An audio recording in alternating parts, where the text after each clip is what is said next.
അല്ലാഹു സുബ്ഹാനഹു വ തആല മൂന്ന് അടിമകളെ അല്ലാഹുവിന്റെ ഖുർആൻ പറയുന്നുണ്ട്.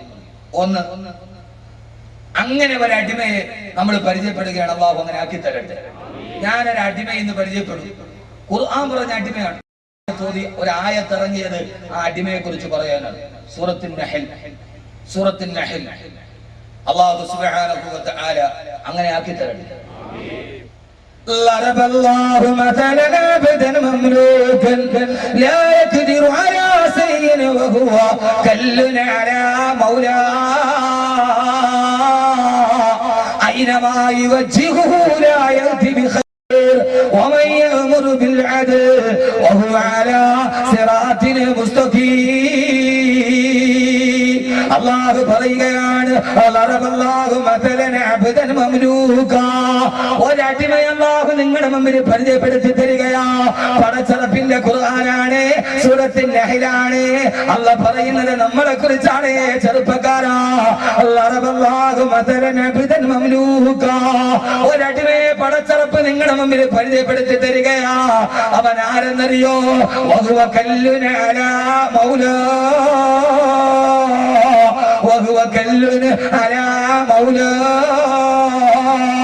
അവനവന്റെ ഉടമയ്ക്ക് ഭാരമായി മാറി.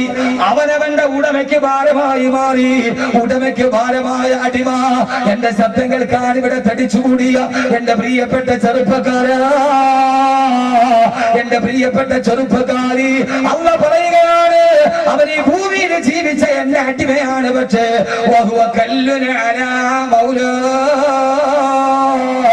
അവൻ ഉടമയ്ക്ക് ഭാരമായി മാറി. അവൻ ഉടമയ്ക്ക് ഭാരമാകാനുള്ള കാരണം എന്താ? അവൻ എവിടേക്ക് തിരിഞ്ഞാലും ഒരു നന്മ അവൻ കൊണ്ടുവരികയില്ല.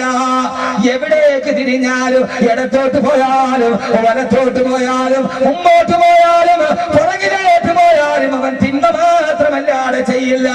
അവൻ കുടുംബത്തിനും ഭാരമാ, അവൻ നാടിനും ഭാരമാ, അവൻ വീടിനും ഭാരമാ, അവൻ സമൂഹത്തിന് ശാപമാ. അവനെ കൊണ്ട് ഈ ഭൂമിക്ക് ഭാരമല്ലാതെ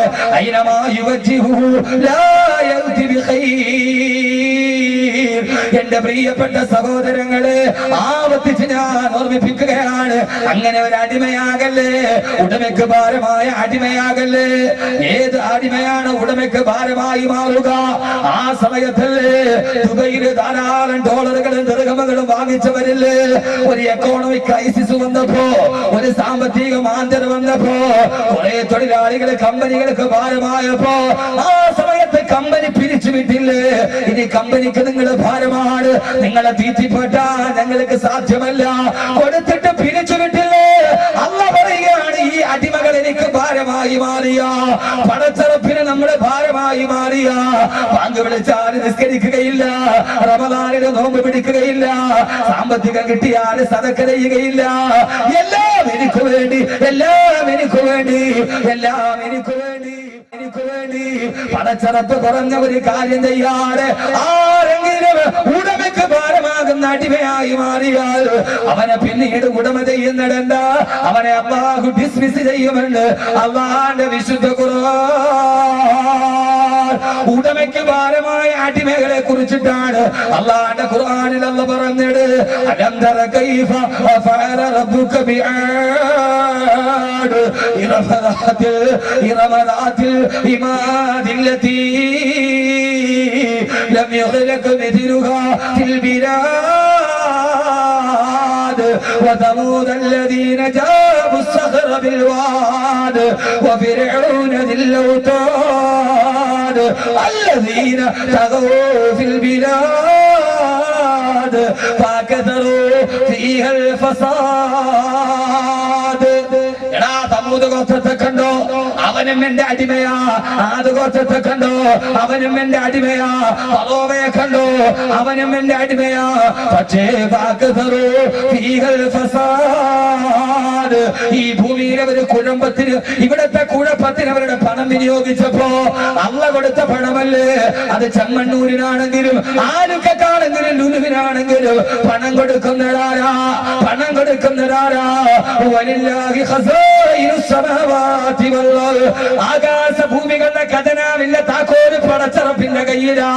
ആർക്കാണോ പണം കൊടുത്തത്, ഓ പണം അവൻ ഫസാദിന് വേണ്ടി വിനിയോഗിച്ച, സ്വർണത്തിന്റെ ജുവലറി ഉദ്ഘാടനം ചെയ്യാൻ വേണ്ടി വന്ന കണ്ണൂരില് ഫുട്ബോളിന്റെ ദൈവം ഡീഗോ മറഡോണ 24 മിനിറ്റ് സ്റ്റേജിൽ നിന്നപ്പോ 6 കോടി രൂപയാ ചെലവാക്കപ്പെട്ടതെങ്കിൽ ഡീഗോ മറഡോണ എന്ന ഫുട്ബോളിന്റെ ദൈവം അവൻ ആകാശത്തിന്റെ ദൈവമല്ല, ഭൂമിയുടെ ദൈവമല്ല.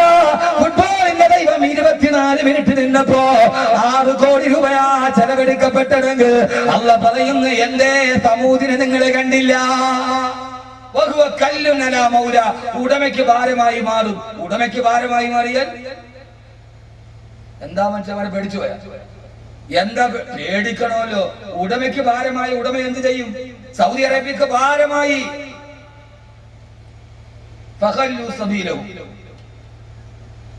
അവരാരായി? ഒരു നിമിഷം കൊണ്ട് സഹോദരങ്ങളൊന്ന് ആലോചിക്കുക, എന്താ പണം? ഒരു നിമിഷം കൊണ്ട് പണിതിരിക്കുന്ന വീടിന്റെ പണി നിന്നില്ല. ഒരു നിമിഷം കൊണ്ട് നിത്താക്കത്ത് എന്ന് പറയുന്ന 4 അക്ഷരം സാമ്പത്തിക വ്യവസ്ഥയുടെ മേൽ മറ്റൊരു തിരിച്ചടിയായില്ലേ? എന്താ ഇവിടെ ഉള്ളത്? കെട്ടിപ്പൊക്കിയ കോട്ടകൾ എവിടെ? പണിത് വെച്ച സ്വപ്നങ്ങൾ എവിടെ? എല്ലാം തകർന്ന തരിപ്പണമായി. അവസാനം പിന്നീട് വീടുകളിൽ കൂട്ട നിലവിളിയായി. എനിക്ക് തോന്നുന്നു ഏറ്റവും കൂടുതൽ പെണ്ണുങ്ങൾ വാതിന് വരുന്നത് ഇപ്പോഴാ. 3 മാസം പെണ്ണുങ്ങൾ വാതിന് നന്നായിട്ട് വരും. കാരണം മാപ്പിളമാട് മുഴുവനും ഗൾഫിലാ, സൗദിയിലാ. മുഴുവൻ വരുന്ന പേപ്പർ ഉസ്താദ് ദുആ ചെയ്യണം. എന്തിന് 3 മാസത്തേക്ക് അബ്ദുള്ള രാജാവ് അല്പം മാപ്പ് പ്രഖ്യാപിച്ചിട്ടുണ്ട്. ഇപ്പൊ സ്ത്രീകൾ കൂടുതലാ. കാരണം ഇനി വാതിന്റെ സദസ്സിലെ ദുആ കൊണ്ടല്ലാതെ ചെയ്തെന്ന് നന്നായിട്ടറിയാം.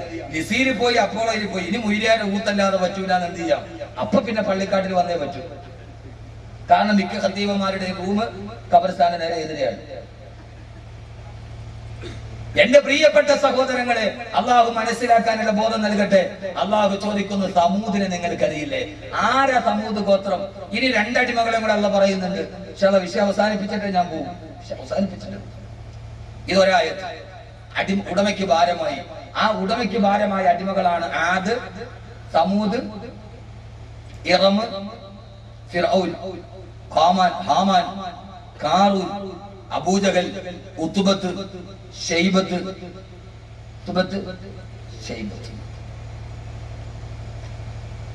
وثمود الذين جابوا الصخر بالواد.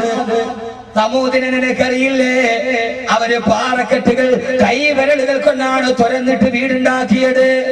എത്രയോ നാളുകൊണ്ട് നമ്മൾ കേൾക്കണ ചരിത്രമാ. സമൂദ് ഗോത്രമാരാ.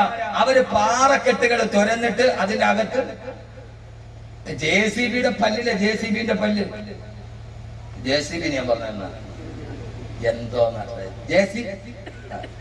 എനിക്ക് JCB പോണ കാണുമ്പോ എനിക്ക് തോന്നുന്ന വലിയ ബ്രാക്കറ്റ് ഫ്രണ്ടില് മറ്റേ കൈയുണ്ടല്ലേ, അത് ഈ JCB റോഡിൽ കൂടെ പോണ കാണുമ്പോ ഞാൻ ചിന്തിക്കാറുണ്ട്, ഇവിടെ ഏതോ ഒരു തക്കവയുള്ള ഒരു മനുഷ്യൻ കണ്ടുപിടിച്ചു. കാരണം എന്റെ രൂപം കണ്ടിട്ട് ഇങ്ങനെ ആമീനും പിടിച്ചോണ്ടാ പോണാറ്. ആ ഫ്രണ്ട് ബക്കറ്റ് ഇങ്ങനെ പൊന്തിട്ട് എപ്പോഴും ഒരു ആമീൻ പിടിക്കണ രൂപത്തിൽ എന്ത് ചെയ്യുക പോകുക. എന്തേ ഞാൻ ചിന്തിക്കാറുണ്ട്. കാരണം എന്താണെന്നറിയോ, ഒരു പുതിയ സാധനം കണ്ടുപിടിക്കുമ്പോ അയാളുടെ വിശ്വാസം എന്താണോ അത് ആ കണ്ടുപിടിക്കുന്ന സാധനത്തെ പ്രതിഫലിക്കും. ഇല്ലേ? ദുബൈയില് ബുർജുൽ അറബ് ടവർ ഉണ്ട്. അതിന്റെ ഏറ്റവും മുകളിൽ ഒരു കുരിശിന്റെ അടയാളമുണ്ട്. അത് പണിത എഞ്ചിനീയർ അമേരിക്കൻ ക്രിസ്ത്യാനിയാണ്. ആ ബുർജുൽ അറബിന്റെ ഫോട്ടോ വെച്ചിട്ടാണ് ദുബൈ പിന്നീട് നമ്പർ പ്ലേറ്റ് ഉണ്ടാക്കിയത്. സൗദി അറേബ്യ നമ്പർ പ്ലേറ്റും വെച്ചോണ്ട് സൗദി അറേബ്യ വണ്ടി കയറ്റൂല, കാരണം കുരിശിന്റെ അടയാളം. അയാൾ എല്ലാം വെച്ച് കഴിഞ്ഞിട്ട് അതിന്റെ മുകളിൽ വെച്ച്. അതുകൊണ്ടല്ലേ KSRTC ബസ് സ്റ്റാൻഡിൽ ധാരാളം ദൈവങ്ങളുടെ ഫോട്ടോ വേണം. അത് ഓടിക്കുന്ന ഡ്രൈവർ ആരാ, കണ്ടക്ടർ ആരാന്ന് പെട്ടെന്ന് തിരിച്ചറിയാം. പക്ഷെ നമ്മളാരും ഇതിനകത്തോടെ മദീനയും മക്കയും വെക്കാറില്ല. നമ്മളെപ്പോഴും മതേതരത്ത് അങ്ങനെ തന്നെ കാത്തു. നിങ്ങൾ ഏതെങ്കിലും KSRTC ബസ്സിൽ നിങ്ങൾ കണ്ടിട്ടുണ്ടോ? ഏതെങ്കിലും KSRTC ബസ് സ്റ്റാൻഡിൽ കണ്ടിട്ടുണ്ടോ? എവിടെയെങ്കിലും കൊണ്ടുപോയി മക്കയുടെ മദീനയുടെ അള്ളാഹ് നോക്കണേ. നമ്മൾ ബോധമുള്ളവരാ എന്റെ പ്രിയപ്പെട്ട സഹോദരങ്ങളെ. അവരെ മിക്ക KSRTC ബസ് സ്റ്റാൻഡിലും കാണാൻ എത്ര ദൈവങ്ങളുണ്ടാവും. നമ്മൾ ആരുടെയും വിശ്വാസത്തെ മുറിപ്പെടുത്താനുള്ളവരല്ല. നമ്മുടെ വിശ്വാസം അങ്ങനെ തന്നെ കാത്തു സൂക്ഷിക്കുന്നതോടുകൂടെ തന്നെ മറ്റാളുടെ വിശ്വാസത്തേക്ക് നമ്മൾ കടക്കാറുമില്ല. അതാണ് മുസ്ലിമിന്റെ പൊതുധാര. അള്ളാഹു നിലനിർത്തി തരട്ടെ. സമൂദ് ഗോത്രം, ഞാൻ പറഞ്ഞത് സമൂദ് ഗോത്രം കൈവിരലുകൾ കൊണ്ട് പാറ തുരന്നിട്ട് അതിന്റെ അകത്ത് വീടുണ്ടാക്കി. അതെന്തിനാ? അപ്പൊ വീടിന്റെ മുകളില് പറഞ്ഞ മനസ്സിലാവണില്ലേ? ഉണ്ടോ ഇല്ലയോ? ചുമ്മാ പറഞ്ഞു ഇതിപ്പോ പണ്ട് പോലെ നമ്മൾ പഠിക്കണ സമൂതാര അവര് വിരല് മെഴുക് പോലെയാ പാറ തുറന്നു, അതിന്റെ അകത്ത് വീട് വെച്ചു, അതിന്റെ മുകളില് വീടിന്റെ മുകളില് എന്തിട്ട് മനുഷ്യന്മാരാ പടച്ചവന്, വീടിന്റെ മുകളില് പാറ, വലിയ പാറ. അതെന്തിനാ അങ്ങനെ അവര് വീട് വെച്ചെന്തിനാ? ഇതവനെ ഖുർആന്റെ ഒരു ആയത്ത് കേൾക്കുമ്പോൾ ഒന്ന് ചിന്തിക്കണം, പടച്ചോനെ എന്താ അങ്ങനെ വെക്കാൻ കാരണം? ചുമ്മാ പാറ തുറക്കോ? ഇല്ലല്ലോ. അപ്പൊ എന്തിനാ തുറന്നേ? അവർക്കറിയാം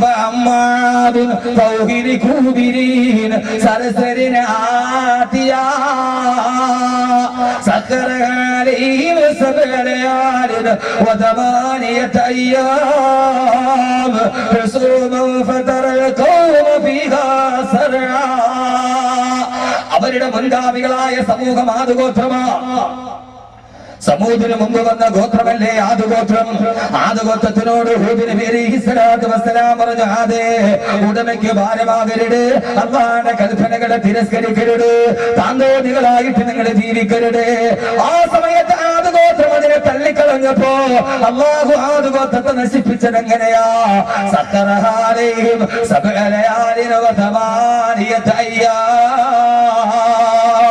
7 രാത്രിയും 7 രാത്രിയും 8 പകല് നീണ്ടു നിന്ന പേമാരി തിമിർത്ത് പെയ്തു. ആകാശത്തൊരു മഴ പെയ്തപ്പോ 7 രാത്രിയും 8 പകല് നീണ്ടു നിന്ന മഴ പെയ്തപ്പോ ആ മഴയിൽ വീടുകൾ തകർന്നടിഞ്ഞിട്ട് ആദുഗോത്രക്കാര് നശിച്ചു പോയില്ലയോ? ചത്തുമരച്ചു പോയില്ലയോ? അവർക്ക് ശേഷമാണ് സമൂത് വരിക. തങ്ങളുടെ പിതാമഹന്മാരും മഴ പെയ്തപ്പോ അല്ലാഹു മഴ പെയ്യിപ്പിച്ചപ്പോ അവരുടെ വീടുകൾ തകർന്ന് മരിച്ചെന്നറിഞ്ഞപ്പോ സാലിഹ് നബി സമൂദിനോട് പറഞ്ഞ, സമൂദ്, അല്ലാഹുവിനെ തിരസ്കരിക്കരുത്, പടച്ചറപ്പിനെ വലിച്ചെറിയരുത്, അല്ലാഹു നിങ്ങളെ ആദിനെ നശിപ്പിച്ചതുപോലെ നശിപ്പിക്കുമെന്ന് പറഞ്ഞപ്പോ, എടാ സാലിഹേ, നിന്റെ അല്ല ഞങ്ങളെ നശിപ്പിക്കില്ലടാ. പാറ തുറന്നിട്ടതിന്റെ ഉള്ളിൽ വീട് വെച്ചിട്ട് ആദിനെ നശിപ്പിച്ചതുപോലെ മഴ പെയ്താ, ആദിനെ നശിപ്പിച്ചതുപോലെ മഴ പെയ്താ ഞങ്ങളുടെ വീടുകളിൽ തകരില്ല സാലിഹേ, പാറയുടെ ഉള്ളിലാണ് ഞങ്ങളുടെ വീട് വെച്ചിരിക്കുന്നത് എന്ന് പറഞ്ഞിട്ട് പടച്ചറപ്പിനെതിരെ തിരിഞ്ഞ സമൂഹ്. എന്തേ ചെറുപ്പക്കാരാ ചിന്തിക്കുന്നില്ല? നമ്മുടെ കുറെ മാനദണ്ഡങ്ങളൊക്കെയുണ്ട്. ജപ്പാനിന് സുനാമി ആഞ്ഞടിച്ചപ്പോ ഇപ്പം വെക്കുന്ന വീടുകൾ ഭൂകമ്പത്തെ തടയാൻ കഴിയുന്ന വീടുകളാണത്രേ. ഏത് ഭൂകമ്പമാ?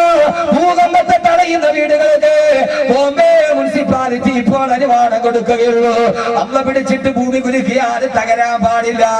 സമൂഹ് ചെയ്ത അതേ മനോഭാവമല്ലയോ? സമൂഹ് വീണ്ടും പുനരാവിഷ്കരിക്കുകയല്ലയോ? ഖുർആൻ പറഞ്ഞ കഥാപാത്രം അവസാനിക്കുകയല്ലല്ലോ. ആ സാലിഹ് നബിയോട് പറഞ്ഞ, സാലിഹേ, അല്ലാഹുവിന്റെ ശിക്ഷ വരാൻ പോവുകയാ. വീടിന്റെ ഉള്ളിൽ വാതിലടച്ചിരുന്നിട്ട് പാറക്കെട്ടിന്റെ ഉള്ളിൽ കയറിയിട്ട് പറഞ്ഞ, സാലിഹേ, ബിമാ തൈദുനാ ഇൻ കുന്ത മിനസ്സാദിഖീൻ. കഴിയുമെങ്കിൽ നിന്റെ അല്ലാഹുവോട് ഞങ്ങളെ നശിപ്പിക്കാൻ പറയടാ. സഹോദരങ്ങളെ, പേമാരി പെയ്തില്ല, കാർമേഘം വന്നില്ല, ആകാശം പിളർന്നില്ല, ഭൂമി കുലുങ്ങിയില്ല, ആകാശത്ത് ഇടിനാദം മുടങ്ങി. വീടിന്റെ ഉള്ളിൽ, പാറക്കെട്ടിന്റെ ഉള്ളിലെ വീടുകള് അല്ലാഹുവിനെ ഭയക്കാതിരുന്ന സമൂഹ് ഗോത്രം അവര് ഹാർട്ട് അറ്റാക്ക് വന്നിട്ട് പിടഞ്ഞു വീണുപോയി.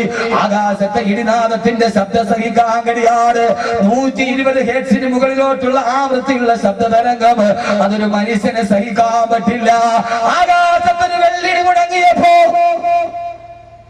കൊന്നത്തടിയുടെ വലിപ്പമുള്ള സമൂഹ് ഗോത്രം ഹാർട്ട് അറ്റാക്ക് വന്ന് ഇരുന്ന സ്ഥലത്തിരുന്നിട്ട് ചത്തുപോയെന്ന് അല്ലാഹുവിന്റെ വിശുദ്ധ ഖുർആൻ. മോനെ, മരിക്കില്ലെന്ന് പറഞ്ഞ ഫറോവയും മരിച്ചില്ലേ? പോട്ട് മരിച്ചില്ലേ? ബോംബെയിലെ പാവപ്പെട്ട നിരപരാധികളുടെ റൂഹിനെ പിടിച്ചെടുക്കാൻ പറഞ്ഞ ബാൾട്ടാക്കറിയുടെ റൂഹ് പിടിക്കാനും അസ്രായീൽ വന്നില്ലയോ? ഇവന്റെ റൂഹ് പിടിക്കാൻ ചൂണ്ടിക്കാണിച്ചവന്റെ റൂഹ് പിടിക്കാൻ അള്ള വന്നപ്പോ അവൻ അല്ലാഹുവിനൂടെ അവയ്ക്ക് വേണ്ടാത്തവനായി മാറി.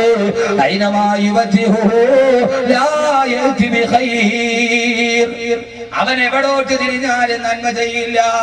അള്ളാഹു നമ്മളെ കാത്ത് രക്ഷിക്കുമാറാകട്ടെ.